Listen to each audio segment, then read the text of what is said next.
যে প্রতিযোগিতা হয়েছে সারা বাংলাদেশের মধ্যে, সেখানে হাজার হাজার পবিত্র কোরআনের হাফেজ ছিল।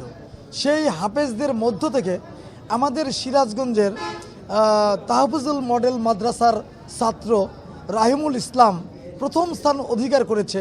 এটা শুনে আমার ভালো লেগেছে, আমরা গর্বিত হয়েছি।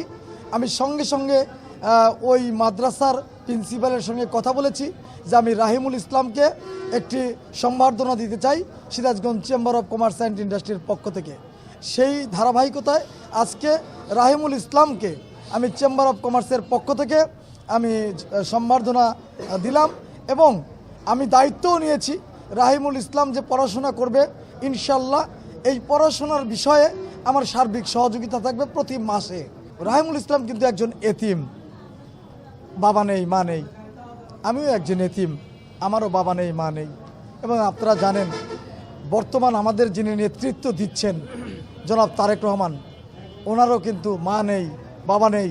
এতিমের প্রতি যে মহান আল্লাহর রহমত আছে, এতিমদেরকে ভালোবাসলে মহান আল্লাহ সন্তুষ্ট হয়।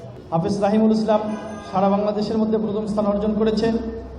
এটা আমি মনে করব শুধু আমার একার জন্য পাওয়া না, তাহফিজুল কোরআন মডেল মাদ্রাসার জন্য পাওয়া না, সিরাজগঞ্জবাসীর জন্য পাওয়া না, পুরো বাংলাদেশের জন্য পাওয়া।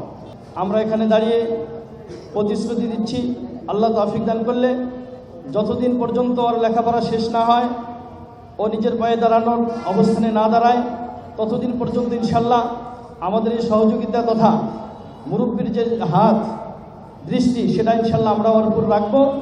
আল্লাহ যেন আমাদের মধ্য দিয়ে ওকে মঞ্জিলে মাকসিদ পর্যন্ত পৌঁছবার তৌফিক দান করে। আপনারা ইনশাল্লাহ দোয়া করবেন।